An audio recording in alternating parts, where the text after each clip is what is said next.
Good morning सबों को। दोस्तों लास्ट क्लास में हमने डिस्कस किया था पार्टनरशिप की थ्योरेटिकल बातें जो थी फंडामेंटल से रिलेटेड वो, और हमें आज शुरू करना था अकाउंटिंग फॉर पार्टनरशिप।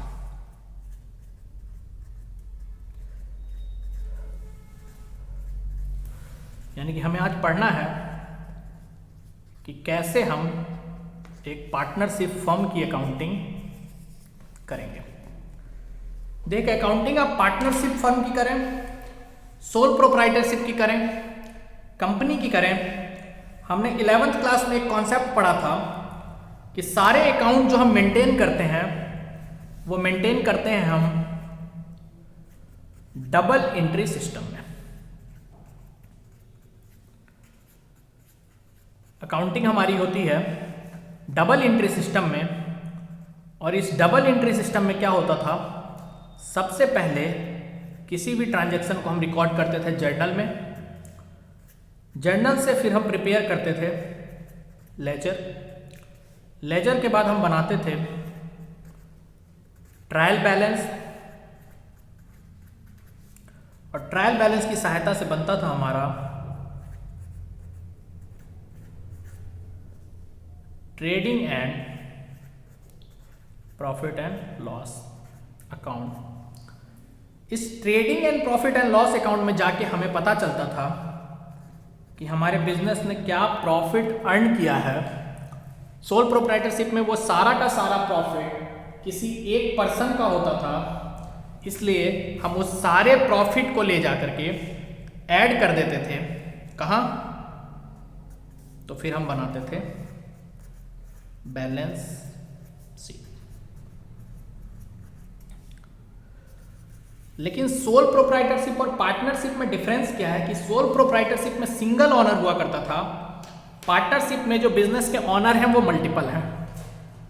और हमने डेफिनेशन पढ़ते वक्त ही पढ़ा था कि partnership is the relation between persons who have agreed to share the profit of a business. यानी कि उनके बीच में जो एग्रीमेंट हुई है वो इस प्रॉफिट को शेयर करने के लिए हुआ है। यानी कि बैलेंस शीट प्रिपेयर करने से पहले हमें सीखना पड़ेगा कि पार्टनर्स के बीच में ये प्रॉफिट कैसे डिस्ट्रीब्यूट होगा, और इस डिस्ट्रीब्यूशन के पर्पज से हम एक अकाउंट बनाना सीखेंगे जिसका नाम है profit and loss appropriation account. हमें सीखना है profit and loss appropriation account. मैंने अभी चर्चा करी कि पार्टनर मल्टीपल है, मल्टीपल लोगों का कैपिटल इन्वॉल्व है, और उस कैपिटल में भी कई सारे ट्रीटमेंट होते हैं जो पार्टनरशिप के केस में होते हैं। तो हमें profit and loss appropriation account के साथ साथ ही थोड़ा सा सीखना है कि हम कैसे पार्टनर्स के कैपिटल अकाउंट को मेंटेन करेंगे, और फिर हमें सीखना है कि कैसे एक पार्टनरशिप फर्म की बैलेंस शीट प्रिपेयर की जाती है। देखिए, यहां तक की सारी बातें आपने 11th क्लास में सीख रखी है। हमें यहां कुछ नहीं सीखना है। हमें सिर्फ उन बातों को सीखना है, उन अकाउंटिंग टर्म्स को सीखना है जो पार्टनरशिप से रिलेटेड हो। यानी कि हमें बनाना सीखना है profit and loss appropriation account, हमें बनाना सीखना है पार्टनर्स का कैपिटल अकाउंट, और हमें सीखना है बैलेंस शीट किसका? पार्टनरशिप फर्म का बैलेंस शीट बनाना। ये तीन चीजें हमें बेसिकली सीखनी है पार्टनरशिप की अकाउंटिंग में, फंडामेंटल्स। ठीक है, तो शुरुआत करते हैं हम। मैंने अभी बताया कि सबसे पहले हमें क्या बनाना सीखना होगा? Profit and loss appropriation account. और ये profit and loss appropriation account हम क्यों बनाने जा रहे हैं? हमें सीखना है जो प्रॉफिट हुआ है फर्म का, उस प्रॉफिट को कैसे हम डिस्ट्रीब्यूट करेंगे, किनके बीच? पार्टनर्स के बीच में। तो आइए सबसे पहले हम सीखते हैं profit and loss appropriation account. और इस profit and loss appropriation account का पर्पस क्या था? तो हमने डिस्कस किया कि जो प्रॉफिट हमने अर्न किया है या जो लॉस हमारे बिजनेस को हुआ है, उस प्रॉफिट या लॉस को डिस्ट्रीब्यूट करने के लिए यानी कि हमें डिस्ट्रीब्यूट करना है हमारे नेट प्रॉफिट को या नेट लॉस को क्या करना है, हमें डिस्ट्रीब्यूट करना है। और किन के बीच करना है डिस्ट्रीब्यूट? पार्टनर्स के बीच।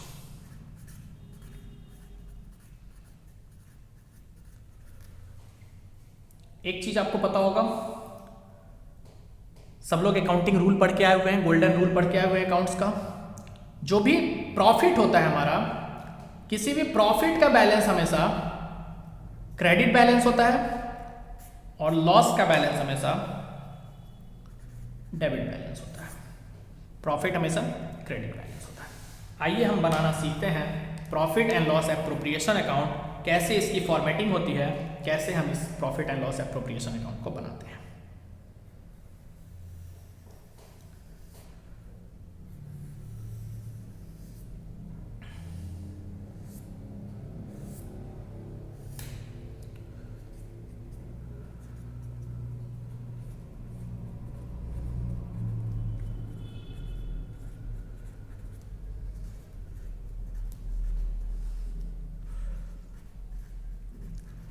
हमें क्या डिस्ट्रीब्यूट करना है पार्टनर्स के बीच में? इस प्रॉफिट को या इस नेट लॉस को। तो अगर प्रॉफिट होगा, क्रेडिट बैलेंस है, ट्रांसफर होके आएगा, कहां से आएगा? नेट प्रॉफिट जो ट्रांसफर होके आएगा कहां से आएगा? हम नेट प्रॉफिट के केस की बात कर रहे हैं, वो ट्रांसफर होके आएगा हमारे प्रॉफिट एंड लॉस अकाउंट से। तो हम यहां लिखेंगे by profit and loss account, bracket में आप लिखेंगे नेट प्रॉफिट और जो भी उस प्रॉफिट का अमाउंट होगा वो कॉलम में लिखेंगे। अगर प्रॉफिट नहीं हुआ तो क्या होगा? लॉस होगा टू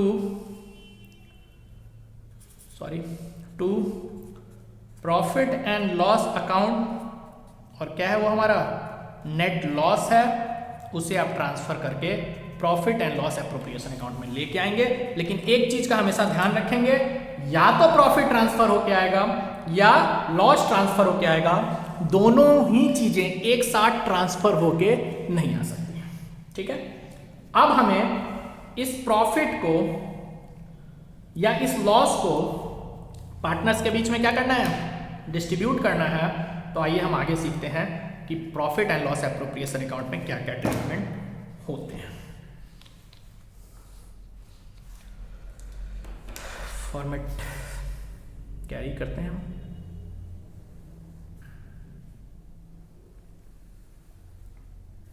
एक चीज का हमेशा ध्यान रखिएगा कि profit and loss appropriation account का पर्पस क्या था? प्रॉफिट को पार्टनर्स के बीच में डिस्ट्रीब्यूट करना। तो profit and loss appropriation account के ट्रीटमेंट में भी सिर्फ और सिर्फ वही बातें होंगी जो पार्टनरशिप से रिलेटेड होंगी। अगर कोई बात पार्टनरशिप से रिलेटेड नहीं है, जनरल बिजनेस की बात है, तो वो बात प्रॉफिट एंड लॉस अकाउंट का ही पार्ट होगा। Profit and loss appropriation account में उन चीजों को हम डिस्क्लोज नहीं करेंगे। आइए पार्टनरशिप से रिलेटेड बातों को हम सीखते हैं। हमने थोड़ी देर पहले पढ़ा था कि हो सकता है कि हम पार्टनर्स को सैलरी या कमीशन दें। ठीक है, हमने पढ़ा था कि हो सकता है हम पार्टनर्स के कैपिटल के ऊपर इंटरेस्ट दें। ठीक है, हो सकता है हम पार्टनर जो हमसे ड्राइंग करे उसके ऊपर हम इंटरेस्ट लें। ध्यान रखिएगा, ये दोनों आइटम यानी कि सैलरी या कमीशन आप दे रहे हैं पार्टनर को या इंटरेस्ट ऑन कैपिटल दे रहे हैं, ये एक्सपेंस है फॉर बिजनेस, क्योंकि ये आपको पार्टनर्स को देना है। आप जो अकाउंटिंग करते हैं वो हमेशा बिजनेस के पॉइंट ऑफ व्यू से करते हैं, तो इस बात का ध्यान रखेंगे कि हमारे लिए क्या है? एक्सपेंस है। इंटरेस्ट ऑन ड्राइंग ये हमें पार्टनर से लेना है, इसका मतलब ये हमारे बिजनेस के लिए क्या है? इनकम है। ये हमारे बिजनेस के लिए क्या है? इनकम है। क्लियर? अच्छा, एक और बात आप सब जानते हैं कि सारे एक्सपेंस को हम हमेशा डेबिट साइड दिखाते हैं और इनकम को हम हमेशा क्रेडिट साइड दिखाते हैं। तो आइए सबसे पहले हम इन तीनों का ट्रीटमेंट ठीक कर लें। कोई सैलरी, कमीशन है या इंटरेस्ट ऑन कैपिटल है तो हमारे लिए एक्सपेंस है, ये हमारे अकाउंट के किस साइड जाएगा?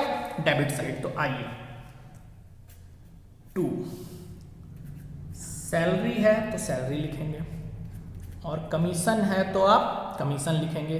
सपोज कीजिए हमारे दो पार्टनर हैं, एक ए है और एक बी है, तो ए को जो भी इंडिविजुअल सैलरी या कमीशन दे रहे हैं आप इनर कॉलम में लिखिए, बी को जो भी दे रहे हो आप इनर कॉलम में लिखिए और इन सब का जो टोटल है वो आप आउटर कॉलम में लिखिए। इसी तरह हम इंटरेस्ट ऑन कैपिटल की बात करें, ये भी हमारे लिए एक्सपेंस है, ये भी डेबिट साइड जाएगा। हम लिखेंगे टू इंटरेस्ट ऑन कैपिटल और फिर वही बात, अगर इंडिविजुअल पार्टनर की बात हो रही है तो आप इनर के कॉलम में लिखें और इनका टोटल आउटर कॉलम में लिखें। तीसरी बात जो थी हमारी वो थी इंटरेस्ट ऑन ड्राइंग, और हमने बात करी अभी कि ये इंटरेस्ट ऑन ड्राइंग बिजनेस के लिए क्या है? एक तरह से इनकम है। इनकम हमेशा क्रेडिट साइड आता है। यदि कोई ड्राइंग पे इंटरेस्ट मिल रहा है तो हम लिखेंगे बाय इंटरेस्ट ऑन ड्राइंग्स। फिर वही इंडिविजुअल से जो आप चार्ज करोगे वो इनर कॉलम में और इनका जो टोटल होगा वो आप आउटर कॉलम में लिखेंगे। ठीक है दोस्तों, कई बार क्या होता है क्वेश्चन में इस नेट प्रॉफिट का एक फिक्स परसेंटेज आपको कहा जा सकता है कि कैपिटल रिजर्व में ट्रांसफर करना है। यदि क्वेश्चन में कुछ ऐसी बात हो तो हम उस अमाउंट को कहां ट्रांसफर करेंगे? कैपिटल रिजर्व में। कोई पैसा अगर ट्रांसफर करना हो तो वो हम कैपिटल रिजर्व में ट्रांसफर करेंगे। यहां पे आके मेरे ख्याल से पार्टनरशिप से रिलेटेड बातें खत्म हो जा रही हैं। पार्टनरशिप से रिलेटेड बातें यहां पे आके हमारी क्या हो जा रही हैं? खत्म हो जाती हैं। तो अब हमें क्या करना है? इस अकाउंट की बैलेंसिंग करनी है। बैलेंसिंग कैसे करते हैं दोस्तों? तो सबसे पहले हम अपने डेबिट और क्रेडिट साइड का टोटल करते हैं। अगर हमारा डेबिट साइड ज्यादा है और हमारा क्रेडिट साइड कम है, इसका मतलब इन टोटल में हमें क्या होने जा रहा है? लॉस हो रहा है। और यदि हमारा डेबिट साइड कम है और क्रेडिट साइड ज्यादा है तो इसका मतलब इन टोटल में हमें क्या हुआ है? प्रॉफिट हुआ है। जो भी साइड ज्यादा है वो आप अमाउंट दोनों साइड लिखें। ये प्रॉफिट या लॉस, ये जो भी हुआ है नेट, ये भी किनका है? ये प्रॉफिट या लॉस भी किनका है? पार्टनर्स का है। यानी कि इस प्रॉफिट और लॉस को भी हम किसको डिस्ट्रीब्यूट कर देंगे? पार्टनर्स के बीच डिस्ट्रीब्यूट कर देंगे। तो यदि हमें प्रॉफिट हुआ है हम पार्टनर्स को देंगे, ट्रांसफर करेंगे टू पार्टनर्स। कहां जाएगा ये प्रॉफिट? कैपिटल अकाउंट में पार्टनर्स के इंडिविजुअल के प्रॉफिट को उसके इंडिविजुअल कैपिटल अकाउंट में आप ट्रांसफर कर दोगे। आप ब्रैकेट में लिख दोगे शेयर इन प्रॉफिट। और इसी तरह इसका अपोजिट, यदि इस प्रॉफिट की जगह हमें लॉस हुआ है तो हम ये लॉस भी ट्रांसफर करेंगे कहां? पार्टनर्स के कैपिटल अकाउंट में। इंडिविजुअल पार्टनर्स का जो भी लॉस होगा वो हम उसके कैपिटल अकाउंट में ट्रांसफर कर देंगे और हम लिख देंगे शेयर इन लॉस। फिर एक चीज का ध्यान रखिएगा कि इस प्रॉफिट या लॉस में, नेट में कोई एक ही चीज हो सकती है। या तो आपको बिजनेस में प्रॉफिट हुआ होगा या तो बिजनेस में लॉस हुआ होगा, लेकिन प्रॉफिट या लॉस जो भी हुआ होगा पार्टनर्स के बीच डिस्ट्रीब्यूट होगा। ये फॉर्मेट था हमारा किसका? Profit and loss appropriation account का। दोस्तों दो तीन बातें हैं जो ध्यान रखनी है profit and loss appropriation account बनाते वक्त। दो तीन टर्म है। एक टर्म है interest on loan to partner.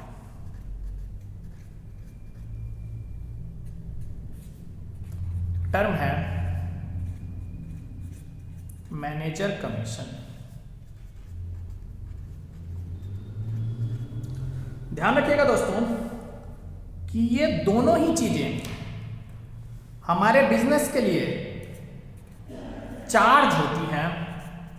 ये चार्ज अगेंस्ट प्रॉफिट है।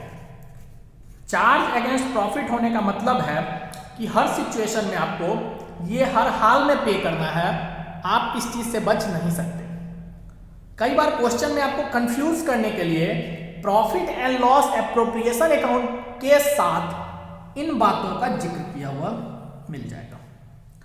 हमेशा ध्यान रखिएगा कि ये दोनों ही बातें पार्ट होती हैं प्रॉफिट एंड लॉस अकाउंट का। ये दोनों ही बातें किसका पार्ट होती हैं? प्रॉफिट एंड लॉस अकाउंट का। तो इन बातों का जिक्र profit and loss appropriation account बनाते वक्त आपको नहीं करना है। अगर क्वेश्चन में ऐसी कोई बात है, कोई मैनेजर का कमीशन छूट रह गया है, कोई interest on loan to partner रह गया है, तो आप क्या करेंगे? इस नेट प्रॉफिट को जब आप ट्रांसफर कर रहे होंगे, इस नेट प्रॉफिट को ट्रांसफर करते वक्त यहीं पे आप उन खर्चों को, कौन से खर्चे जो पार्ट होते हैं प्रॉफिट एंड लॉस अकाउंट का लेकिन अब तक माइंड डिडक्ट नहीं हुआ है, उनको आप एडजस्ट कर लेंगे, यहीं पे कर लेंगे। Profit and loss appropriation account की फॉर्मेटिंग में इन बातों का जिक्र नहीं होगा। कई बार क्वेश्चन कंफ्यूज करने के लिए दे देता है, बिल्कुल ध्यान रखिएगा इसका। क्वेश्चन करते वक्त हम लोग भी ध्यान देंगे और मैं बताऊंगा कि वो कैसे क्वेश्चन होते हैं जो आपको कंफ्यूज करने के लिए इन बातों का जिक्र मिल सकता है। तो दोस्तों हमें अब शुरू करना चाहिए profit and loss appropriation account के क्वेश्चन, लेकिन उससे पहले profit and loss appropriation account बनाते वक्त हम देख रहे हैं कि उस profit and loss appropriation account में जिक्र आ रहा है हमारे इंटरेस्ट ऑन कैपिटल का, जिक्र आ रहा है हमारे profit and loss appropriation account में इंटरेस्ट ऑन ड्राइंग का।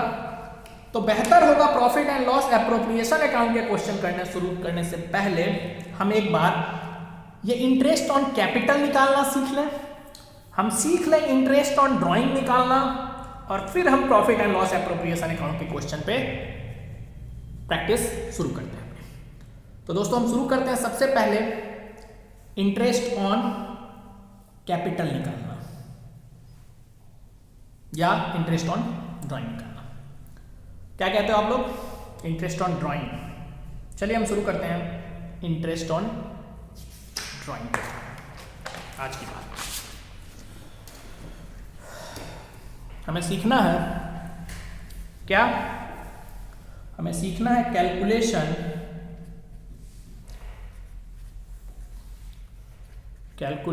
Of interest on drawings. हमें सीखना है calculation of interest on drawings. लेकिन आइए उससे पहले हम थोड़ा सा ओवरव्यू लेते हैं कि ये ड्राइंग्स क्या है। मैंने पहले भी चर्चा करी है पहली क्लास में, और फिर आज थोड़ी सी बात करते हैं हम कि ये ड्राइंग्स क्या है। ड्राइंग्स होता है अमाउंट, चाहे वो कैश के फॉर्म में हो या किसी भी फॉर्मेट में हो। मैं फिलहाल यहां अमाउंट वर्ड यूज कर रहा हूं। Amount withdrawn by the partners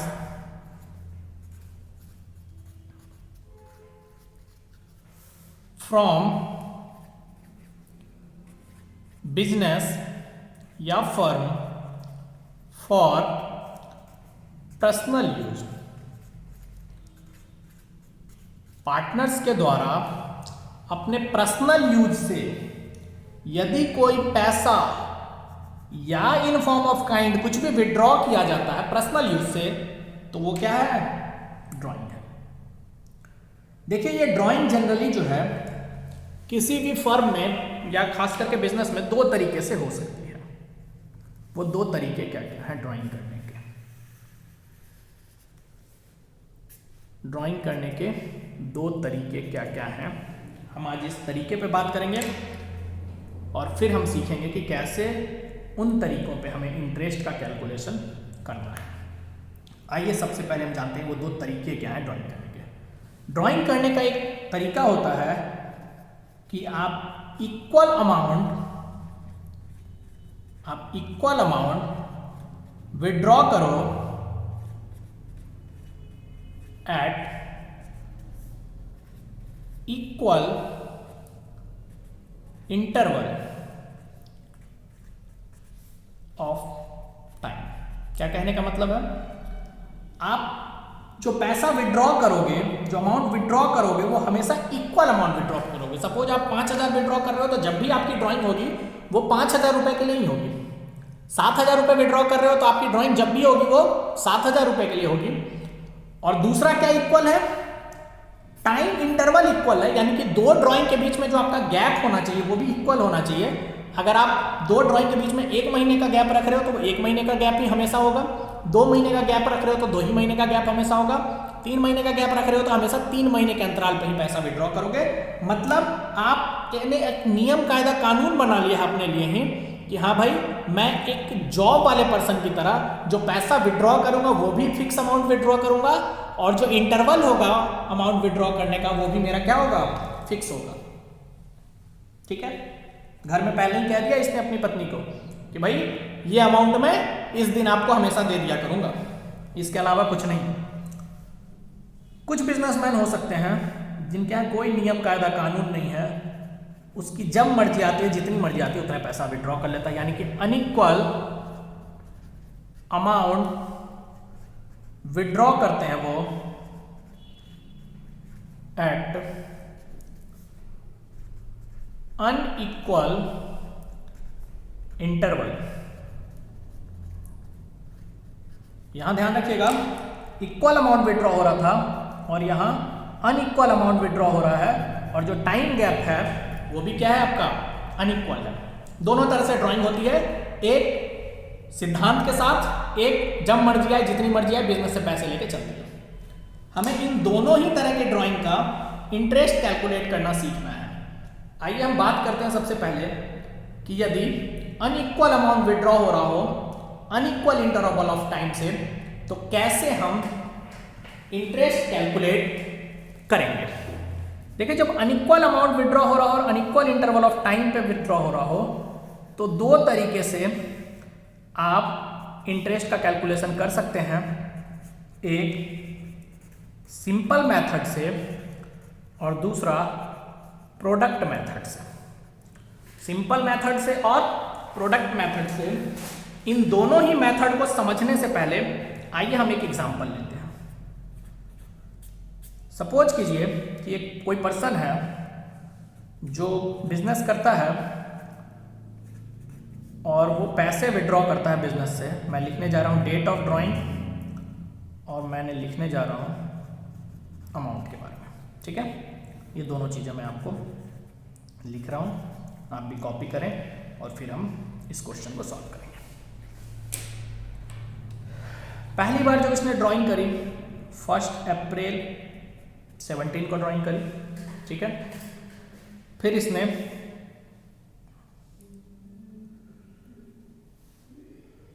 withdraw करा 30 जून को, फिर इसने विड्रॉ करा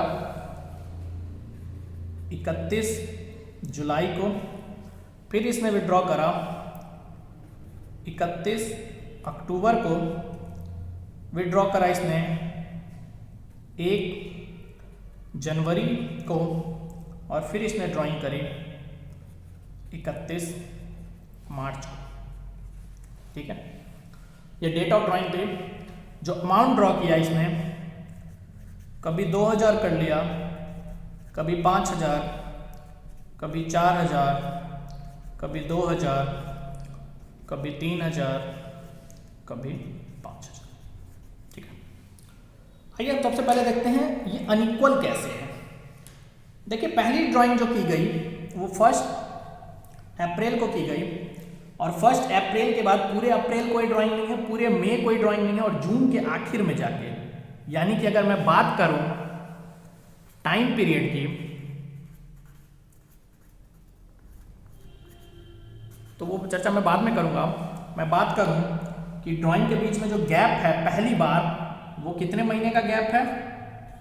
3 महीने का। 30 जून को मैंने ड्रॉ किया, फिर 31 जुलाई को कर लिया, तो मेरे ख्याल से जो दूसरी बार गैप है वो कितने महीने का है? सिर्फ 1 महीने का। पहले 3 महीने बाद ड्रॉ करा, फिर 1 महीने बाद ड्रॉ करा। फिर 31 जुलाई के बाद मैंने पूरे अगस्त कुछ विड्रॉ नहीं करा, पूरे सितंबर मैंने कुछ विड्रॉ नहीं करा, 31 अक्टूबर को किया, मेरे ख्याल से फिर 3 महीने का गैप था। फिर नवंबर मैंने कुछ नहीं किया, दिसंबर मैंने कुछ नहीं किया, 1 जनवरी को मैंने विड्रॉ किया, फिर गैप कितने दिन का है? 2 महीने का। और फिर 1 जनवरी के बाद पूरी जनवरी कुछ नहीं करी, पूरे फरवरी मैंने कुछ नहीं करा, और मार्च में जाके फिर मैं विड्रॉ कर रहा हूँ। कितने दिन का गैप है? 3 महीने का। तो देखिए गैप इक्वल आ रहा है क्या? कभी 3 महीने, कभी 1 महीने, कभी 3 महीने, कभी 2 महीने, कभी 3 महीने। ये गैप क्या है? अनइक्वल है। और जो अमाउंट हम विड्रॉ कर रहे हैं वो भी क्या है? अनइक्वल है। अगर सपोज कीजिए क्वेश्चन यहां आपको कह रहा है कि calculate interest on drawing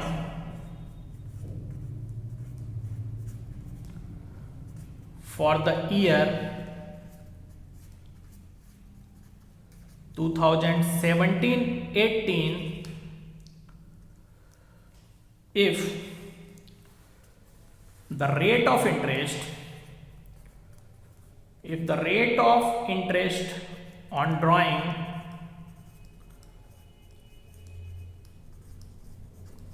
is per annum। ठीक है, क्वेश्चन क्लियर है?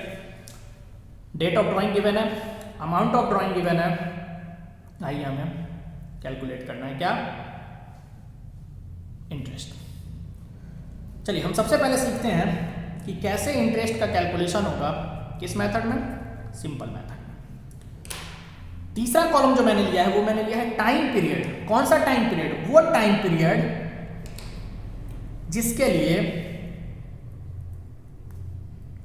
Time period for which amount is drawn. मतलब इस पैसे का इस्तेमाल आप कितने टाइम पीरियड तक करोगे इस फाइनेंशियल ईयर। देखिए मैंने पैसा विड्रॉ किया है 1 अप्रैल को, मेरा फाइनेंशियल ईयर जो क्लोज होगा मेरे ख्याल से 17-18, वो फाइनेंशियल ईयर शुरू हुआ होगा 1 अप्रैल 17 से और एंड होगा 31 मार्च 18 में जाके। 1 अप्रैल 17 को यदि मैंने कोई पैसा विड्रॉ किया है तो मेरे ख्याल से इस पैसे का इस्तेमाल मैं पूरे 12 महीने करने जा रहा हूं। कोई डाउट? क्लियर है? कोई पैसा यदि मैंने जून के लास्ट में लिया है तो उसका इस्तेमाल मैं करूंगा जुलाई, अगस्त, सितंबर, अक्टूबर, नवंबर, दिसंबर, जनवरी, फरवरी, मार्च। इस पैसे को मैं सिर्फ यूज कर पाऊंगा कितने महीने? 9 महीने। कोई पैसा यदि मैंने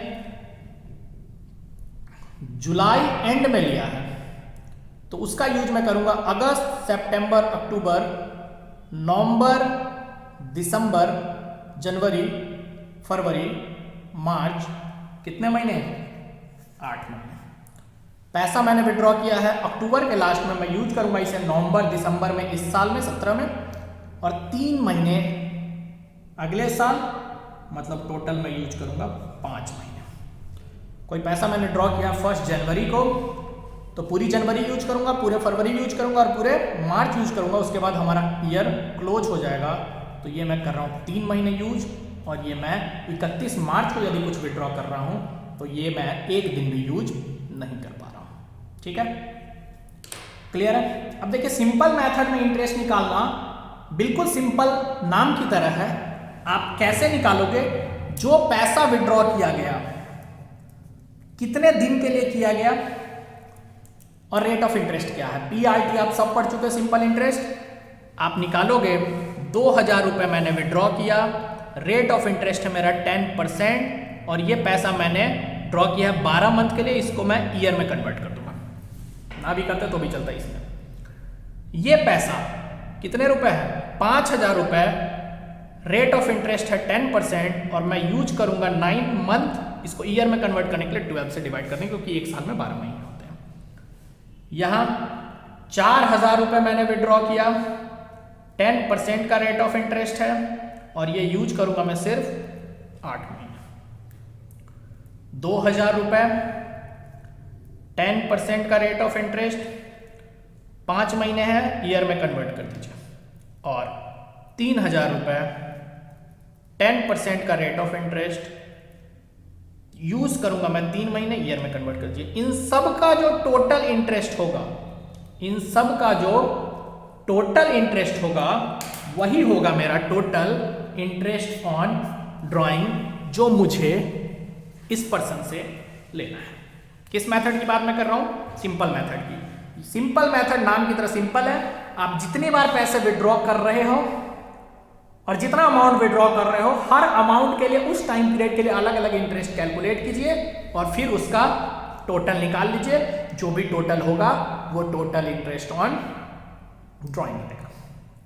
ठीक है, हमने क्या सीखा कि जब हम अनइक्वल अमाउंट विड्रॉ करें, अनइक्वल टाइम गैप पे विड्रॉ करें, और सिंपल मेथड से यदि हमें इंटरेस्ट का कैलकुलेशन करना हो तो हम कैसे करेंगे। आइए अब हम देखते हैं इसी में कि यदि इसी क्वेश्चन को हमें प्रोडक्ट मेथड से करना पड़े तो कैसे हम इंटरेस्ट का कैलकुलेशन करेंगे। क्लियर है? नोट कर लीजिए सबने, क्वेश्चन नोट कर लीजिए, फिर हम आगे बढ़ते हैं।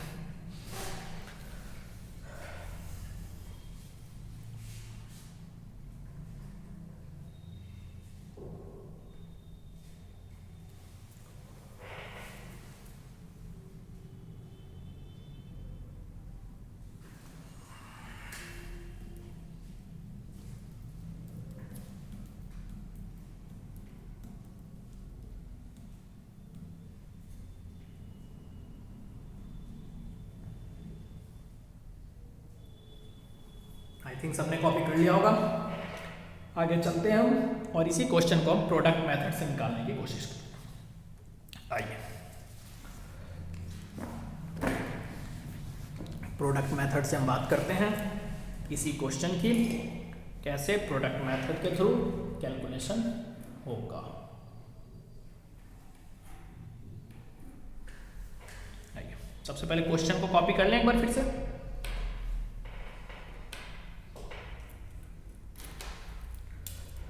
आइए क्वेश्चन कॉपी करते हैं एक बार फिर से।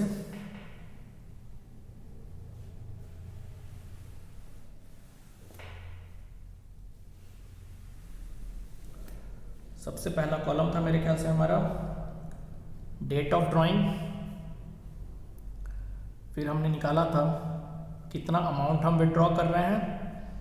हमें ज़रूरत पड़ेगी उस टाइम पीरियड की जिस टाइम पीरियड के लिए ये ड्राइंग की जा रही है। ठीक है, और फिर हमें निकालना किस मेथड से है? प्रोडक्ट मेथड से। हम जानेंगे कि ये प्रोडक्ट होता क्या है। आइए सबसे पहले क्वेश्चन को कॉपी कर लेते हैं एज इट इज। आइए, मेरे ख्याल से पहली थी 1 अप्रैल 2000, 30 जून 5,000। 1 अप्रैल, 30 जून, मेरे ख्याल से फिर था 31 जुलाई, इसके बाद था 31 अक्टूबर, मेरे ख्याल से इसके बाद था 1 जनवरी 18, ये सारे थे 17, और मेरे ख्याल से इसके बाद था 1 जनवरी 18, और इसके बाद था 31 मार्च 18। ये बात थी। अमाउंट जो था वो था 2,000, 5,000, 4,000, 2,000, 3,000, 5,000, 2,000, 5,000,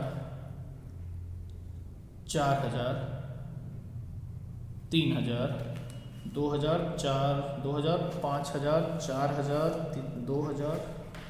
ओके, चलिए, ये 2,000 था, देन ये नेक्स्ट 3,000 था, और फिर 5,000 था। ये हमारा 3,000 था, और ये था हमारा फिर 5,000। ओके, टाइम पीरियड हमने पीछे भी निकाल रखा है, फिर से एक बार ही निकाल लेते हैं, कोई प्रॉब्लम नहीं है। आइए देखते हैं। ये मेरे ख्याल से पूरे 12 महीने के लिए था, ये हमारे 9 मंथ के लिए था, 8 मंथ, अक्टूबर है तो आपका नवंबर दिसंबर 5 मंथ्स, 3 मंथ्स और यहाँ कोई टाइम पीरियड नहीं। अब प्रोडक्ट क्या होता है ये जानते हैं थोड़ा सा। प्रोडक्ट का मतलब है कि जो आपका अमाउंट है उसको आप मल्टीप्लाई कर दीजिए टाइम से। क्यों करते हैं मैं वो भी समझा रहा हूँ। आपने 2000 रुपये किसी से 12 महीने के लिए लिए, उस पर 10% के रेट से, जैसे इस क्वेश्चन में 10% है, 10% के रेट से जो भी इंटरेस्ट बनेगा, क्या वही इंटरेस्ट 24,000 रुपए के लिए 1 महीने के लिए नहीं बनेगा? फिर से सोच के देखिए, 2000 रुपए पे 12 महीने का जो इंटरेस्ट होगा, क्या वही 24,000 रुपए पे 1 महीने का नहीं होगा? अभी करके मैं दिखाऊंगा कैसे होगा। चलिए फिलहाल हम प्रोडक्ट लिख लेते हैं।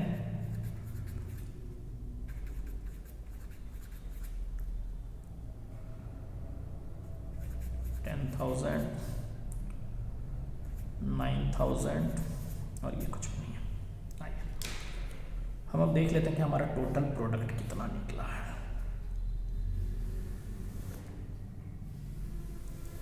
जरा प्रोडक्ट का टोटल कीजिए तो सब लोग, कीजिए सब लोग।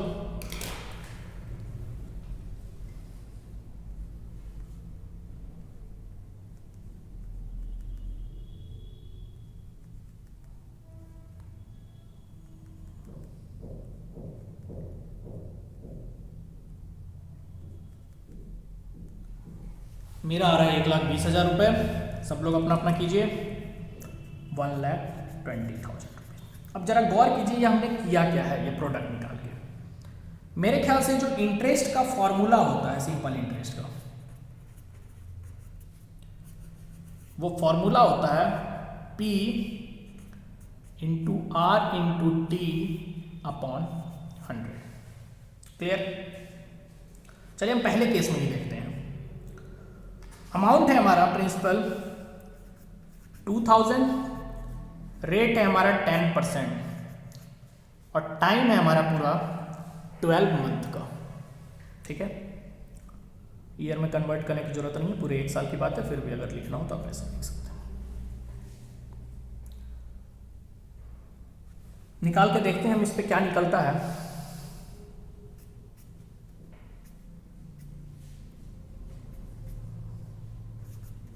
₹200। ठीक है, अब इस प्रोडक्ट में हम क्या करने जा रहे हैं, देखिए मैंने कहा कि जो इंटरेस्ट 2,000 रुपए पे 10 महीने का निकलेगा, वही इंटरेस्ट 24,000 रुपए पे 1 महीने का निकलेगा। देखते हैं फिर से, PRT लगाते हैं। 24,000, रेट हमारा है 10% और टाइम है हमारा 1 मंथ।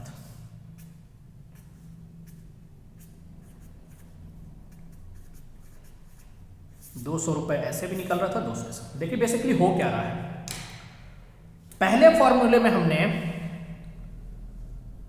प्रिंसिपल भी ऊपर था और टाइम भी ऊपर था। इन दोनों को हमने अलग अलग मेंशन कर रखा था। प्रिंसिपल को और टाइम को हमने अलग अलग मेंशन कर रखा है। मल्टीप्लाई यहां भी होगा। जब हम प्रोडक्ट मेथड पे जा रहे हैं तो हम क्या कर रहे हैं, हर टाइम गैप को इक्वल पे ले आ रहे हैं। हमने इन सब को अब कन्वर्ट कर दिया है बेसिकली 1 मंथ पे। बेस हमने क्या कर दिया है, सेम कर दिया है। हमने क्या किया, प्रिंसिपल को अमाउंट से मल्टीप्लाई करते गए, जो प्रोडक्ट आया, अब इस प्रोडक्ट को हमने क्या कर दिया, कन्वर्ट कर दिया है 1 मंथ के बेस पे। तो अब इस टोटल प्रोडक्ट का जो भी इंटरेस्ट निकलेगा वही आपका टोटल इंटरेस्ट ऑन कैपिटल होगा, क्योंकि अब सबका बेस क्या है, सेम है। तो आइए इस फॉर्म में अब हम इंटरेस्ट ऑन ड्राइंग, मुझे बार बार सिंपल मेथड की तरह निकालने की जरूरत नहीं है। इंटरेस्ट ऑन ड्राइंग्स कैसे निकलेगा, इंटरेस्ट ऑन ड्राइंग्स निकलेगा टोटल प्रोडक्ट जो भी हुआ है आपका इनटू रेट अपॉन 100 इंटू 1/12। ये 1 क्या डिनोट कर रहा है, मंथ को डिनोट कर रहा है। यानी कि टोटल प्रोडक्ट पे अब आपको 1 महीने का इंटरेस्ट सिर्फ कैलकुलेट करना है। मेरा टोटल प्रोडक्ट है 1,20,000 रुपए मेरा टोटल प्रोडक्ट कितना था, 1,20,000 रुपये था, रेट था मेरा 10% और टाइम है मेरे पास 1 मंथ।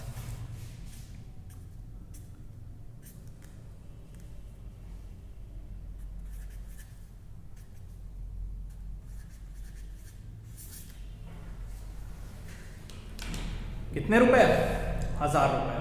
आप सिंपल मेथड से भी कैलकुलेट करके एक बार चेक कर लें, टोटल लगा लें, पांचों का अलग अलग निकाल के, क्या सबका यही आ रहा है या नहीं। बिल्कुल उस मेथड से भी आपका यही आंसर आ रहा होगा।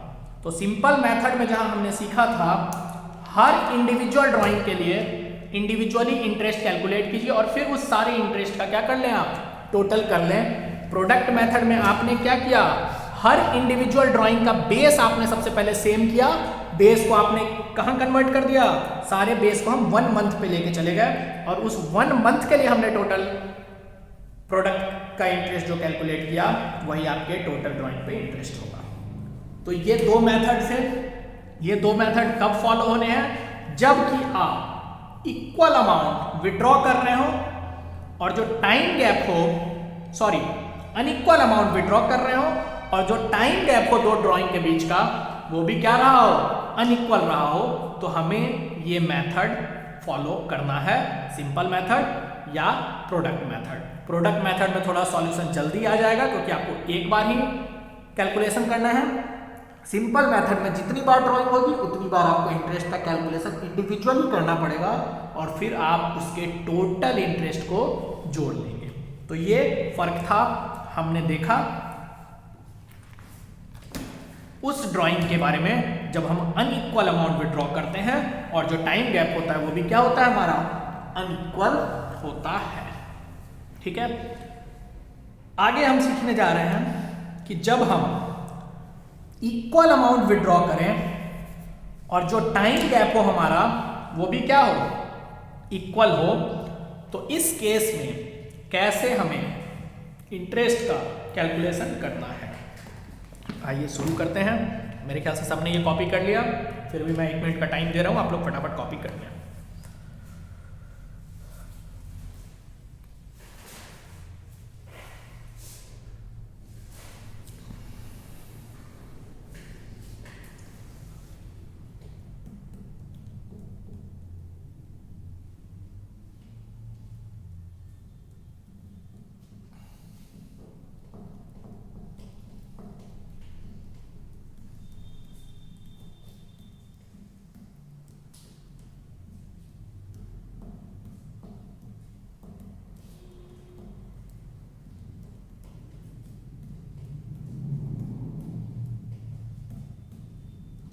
आइए शुरू करते हैं इक्वल अमाउंट के केस।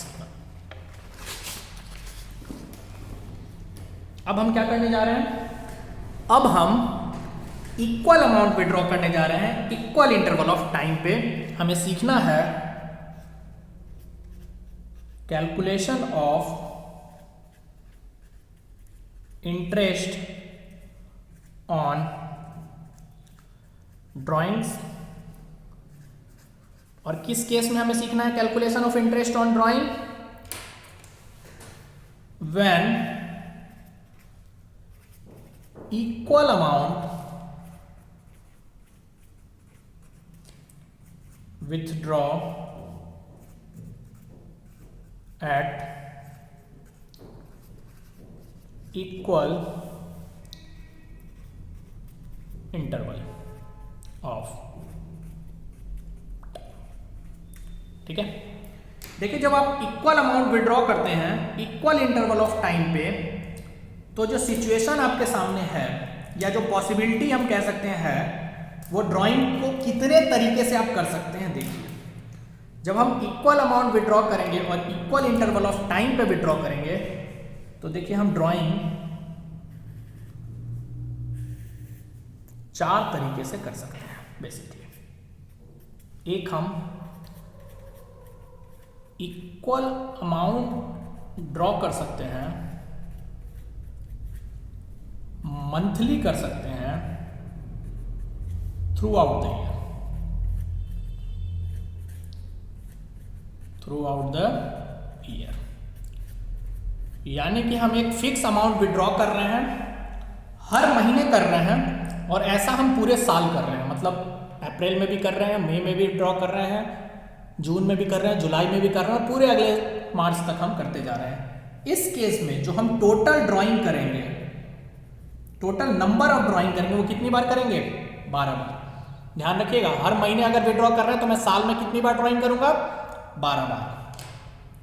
दूसरी पॉसिबिलिटी बन सकती है कि मैं इक्वल अमाउंट ड्रॉ करूं लेकिन मंथली ना करके क्वार्टरली करूं through out the year, through out the year. एक क्वार्टर कितने दिनों का होता है? पैग वाले क्वार्टर की बात नहीं कर रहा हूं मैं, साल के क्वार्टर की बात कर रहा हूं। क्वार्टर का मतलब क्या होता है? चौथाई। तो साल के पूरे महीने को अगर मैं 4 से डिवाइड करूं तो हर 3 महीने का एक क्वार्टर होगा, और ऐसे कितने क्वार्टर हो जाएंगे? 4 क्वार्टर। यानी कि अगर मैं टोटल नंबर ऑफ ड्राइंग की बात करूं तो क्वार्टरली में आप कितनी बार ड्राइंग करोगे? 4 बार। एक ड्राइंग का तरीका हो सकता है कि मैं इक्वल अमाउंट करूं,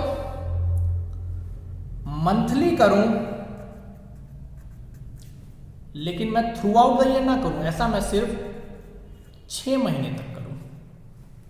और एक तरीका हो सकता है कि इक्वल अमाउंट विड्रॉ हो रहा हो, मंथली हो रहा हो, लेकिन ऐसा भी पूरे साल नहीं हो रहा हो, सिर्फ 9 महीने तक हो रहा हो। यानी कि अगर मैंने अप्रैल से विड्रॉइंग शुरू किया तो अप्रैल, मई, जून, जुलाई, अगस्त, सितंबर जाके मैं ड्राइंग करना छोड़ दूंगा। यानी कि टोटल ड्राइंग जो मैं करूंगा वो कितनी बार करूंगा? 6 बार। और यहां मैं टोटल ड्राइंग करूंगा वो 9 बार करूंगा। यहां कंफ्यूज आपको ये नहीं होना है, हर 6 महीने पे ड्राइंग नहीं हो रही है, हर महीने ड्राइंग हो रही है, लेकिन ऐसा साल के सिर्फ 6 महीने में हो रहा है। मतलब शुरू के 6 महीने में लगातार ड्राइंग कर ली, या आखिर के 6 महीने में लगातार ड्राइंग कर ली, शुरू के 9 महीने में लगातार ड्राइंग कर ली। देखिए, ये 4 पॉसिबिलिटी बनते हैं जब आप इक्वल अमाउंट विड्रॉ करते हो। लेकिन अभी भी इन पॉसिबिलिटी में अमाउंट इक्वल हो सकता है, टाइम गैप इक्वल नहीं है। आप कहोगे कैसे सर, हम हर महीने कर रहे हैं, यहाँ पे मंथली पूरे साल कर रहे हैं। सपोज कीजिए कि आपने अप्रैल में 1 तारीख को ड्राइंग कर ली और मई में जाके आप 31 तारीख को ड्रॉ कर रहे हो। कितने दिन का गैप हो गया? 1 अप्रैल से 31 मई, 2 महीने। अप्रैल में भी ड्राइंग करी, मई में भी ड्राइंग करी, और जून को फिर आप 1 तारीख को ड्रॉ कर ले रहे हो। 31 मई से 1 जून, 1 दिन, तो 1 महीने से दूसरी ड्राइंग में 2 महीने का गैप, और दोबारा सिर्फ 1 दिन का गैप। अभी भी इक्वल की बात नहीं हुई है टाइम इंटरवल की। तो इन इक्वल करने के लिए 3 पॉसिबिलिटी हो सकती है। या तो ये सारे काम आप बिगिनिंग में करोगे, या तो ये सारे काम आप मिडल में करोगे, या तो ये सारे काम आप एंड में करोगे। यानी कि अगर हम through out the year monthly drawing कर रहे हैं तो हर महीने की बिगिनिंग 1 तारीख को करेंगे, मिड में हर महीने की 15 तारीख को करेंगे, एंड में हर महीने की आखिरी तारीख को करेंगे। हर केस में ये बात होगी। अब इस तरह से पॉसिबिलिटीज निकालने के लिए हमें क्या करना होगा? ड्राइंग कैसे, ड्राइंग पे इंटरेस्ट कैलकुलेट होगा, आइए देखते हैं। सबसे पहले हम उस फॉर्मूले को देखते हैं, कैसे हमारा कैलकुलेट होगा इंटरेस्ट ऑन ड्राइंग। कैसे हमारा कैलकुलेट होगा इंटरेस्ट ऑन ड्राइंग, आइए देखते हैं। इंटरेस्ट ऑन ड्राइंग निकालने के लिए जो फॉर्मूला है हमारा वो है total drawing during the year, total drawing during the year into rate upon 100 into AP upon 12। ये AP क्या बना है? ये AP क्या बना है? इस AP का मतलब है, इस AP का मतलब है एवरेज पीरियड। इस AP का क्या मतलब है? Average period. और इस एवरेज पीरियड का मतलब क्या है? वो टाइम पीरियड फॉर विच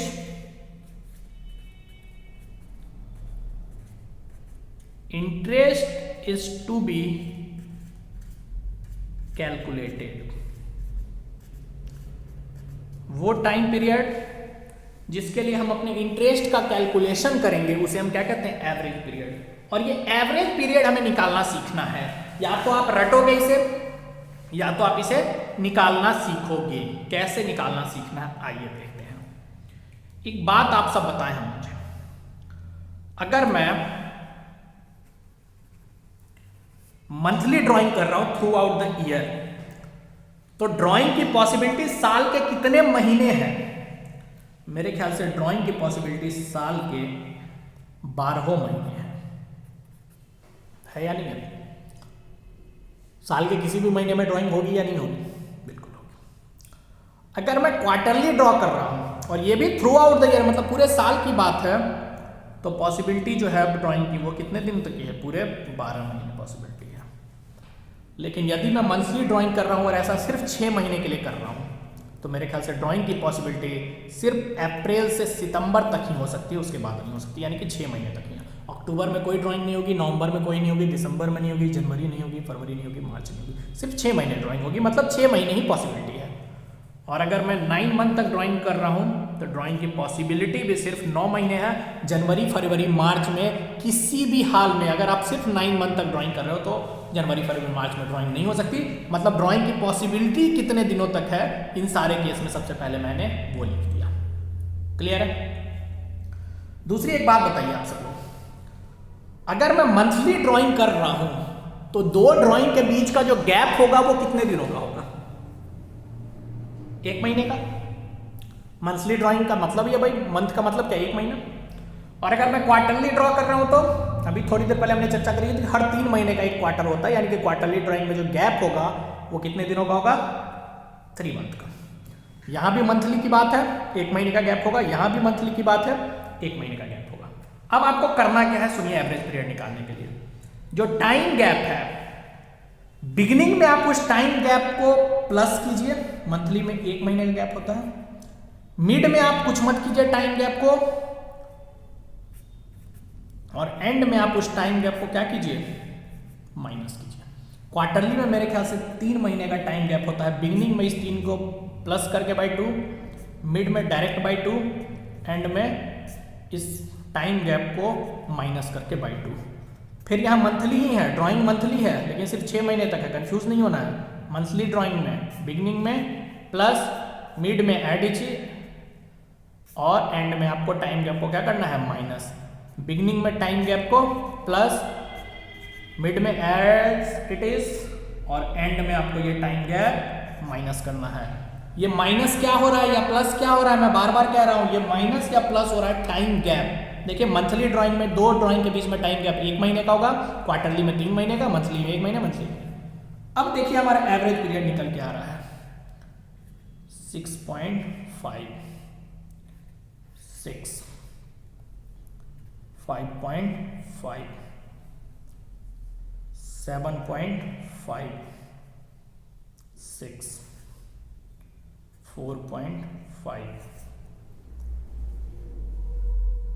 3.5, 3, 2.5, 5, 4। ये मैंने जो निकाला ना, ये हमारा एवरेज पीरियड निकल के आया है। और इस एवरेज पीरियड के लिए हमें क्या करना है, इंटरेस्ट का कैलकुलेशन करना है। सबसे पहले आप सब इसे कॉपी कीजिए, फिर से मैं एक बार रिपीट करूंगा और फिर हम एक एग्जांपल करके देखेंगे। 2 मिनट का टाइम दे रहा हूं मैं आप सबको इसे कॉपी करने के लिए। फटाफट जरा सब लोग कॉपी कर लीजिए।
सबने कॉपी कर लिया?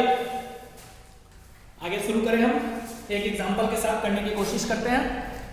लेकिन एग्जांपल शुरू करने से पहले मैं एक बार फिर से कहूँगा कि इस पॉइंट को, फॉर्मूले को बड़े अच्छे से देख लें। फॉर्मूला क्या है? इक्वल इंटरवल के केस में total drawing during the year. और बच्चे गलती यहीं पे करते हैं। अभी कैसे करते हैं गलती, एक एग्जांपल पहले हम लेते हैं और उसके बाद मैं बताऊंगा कि कहाँ पे आपको ध्यान रखने की जरूरत है। शुरू करें, आइए शुरू करते हैं हम लोग एक क्वेश्चन के साथ।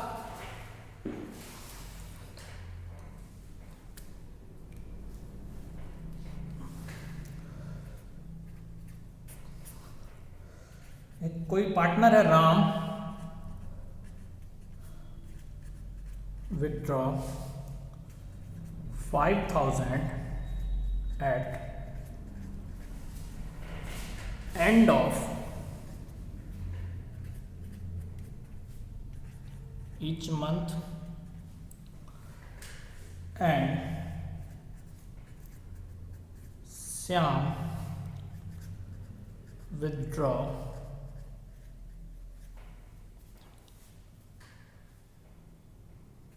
12,000 at beginning of each quarter.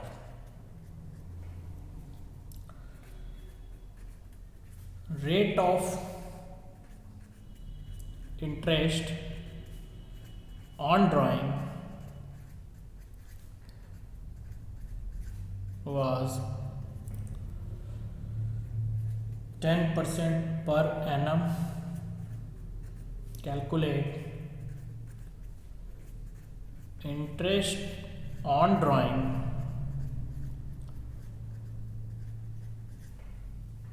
for year. Clear है क्वेश्चन? क्या है क्वेश्चन? कि दो पार्टनर हैं राम और श्याम, जिनके बारे में यहाँ बात है। राम जो है वो विड्रॉ कर रहा है 5,000 और अगले इंपॉर्टेंट इंफॉर्मेशन है एंड ऑफ ईच मंथ, और श्याम विड्रॉ कर रहा है 12,000 बिगनिंग में ऑफ ईच क्वार्टर। रेट क्या है हमारा? 10% पर एनम का रेट है हमारा।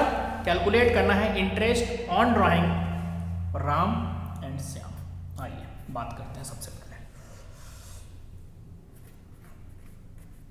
मेरे ख्याल से फिर से मैं एक बारी फॉर्मूले पे आता हूँ। इंटरेस्ट ऑन ड्राइंग का फॉर्मूला क्या था? देखिए इक्वल अमाउंट विड्रॉ हो रहा है एंड ऑफ ईच मंथ, मतलब टाइम गैप भी क्या इक्वल है। फॉर्मूला था total drawing during the year, total drawing during the year into rate upon 100 into AP upon 12। आइए मैं बात करता हूं सबसे पहले राम की। देखिए राम ने क्या विड्रॉ करा? 5,000। रेट क्या है? 10%। और आइए AP निकालने की कोशिश करते हैं।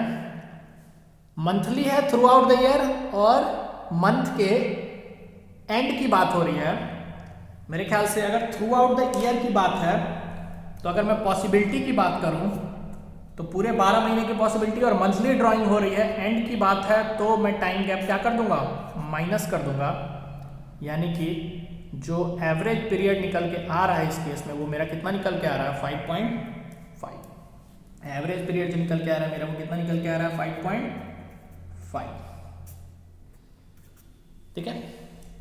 देखिए मैं ये जानबूझ के लिखा है मैंने कि आप यहीं पे गलती करते हो।